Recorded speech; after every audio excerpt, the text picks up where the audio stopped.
አሁን ባለበት ግን ጤነኛ ነው መሆን ያለበት።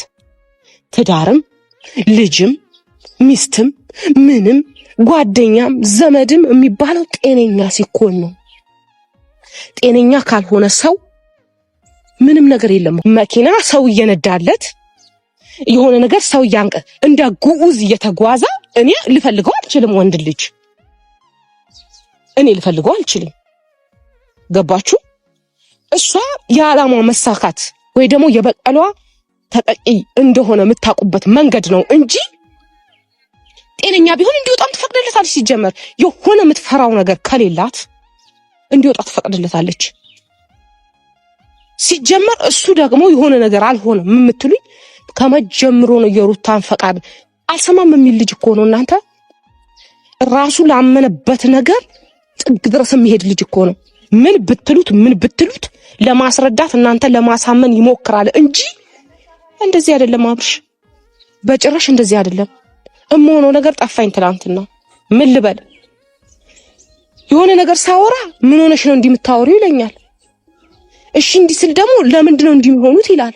በህይወታችሁ አጣብቅኝ ውስጥ የሆነ እንዲህ ባረገው ይሄ ይሆናል እንዲህ ቢሆን ይሄ ይሆናል ብላችሁ የሆነ ውስጥ የቆማችሁበት ቦታ ገጥሟችሁ ካወቀ ትረዱኛላችሁ።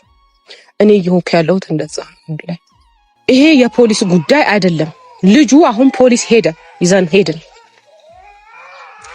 ሄደን ና ውጣ ይሄው አስወጣለን ብንለው እናንተ አስቡት፣ ቆም ብላችሁ አስቡት።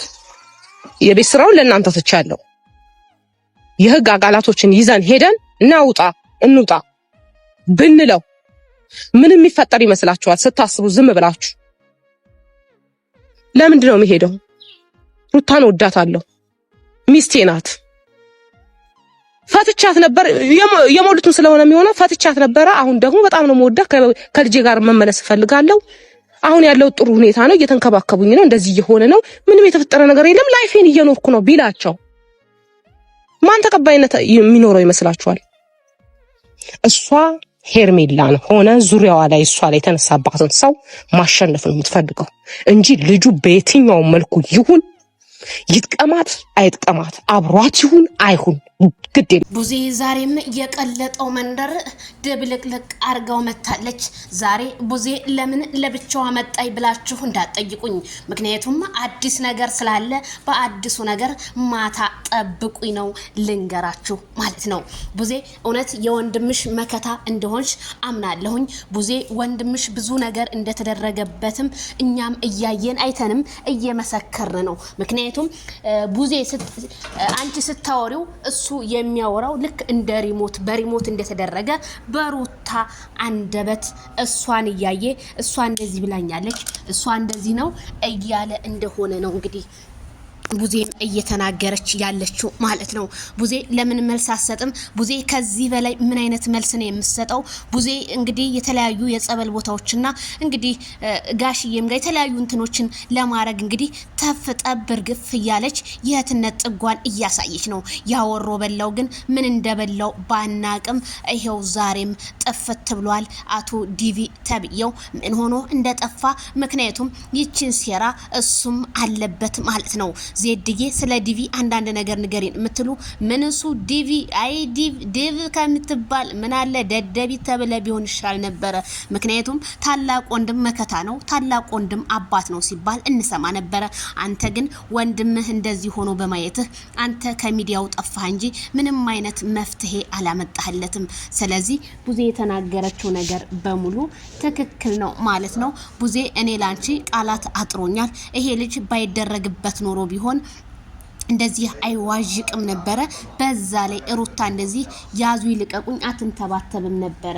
ምክንያቱም ሩታ ያደረገችው ነገር ስላለ ጸበል እንኳን ወደ ተለያዩ ቦታዎች እንወሰድ ስትሏት አይሆንም እቤት ይቀመጥ ይደክመዋል አይችልም እያለች ነው ያለችው።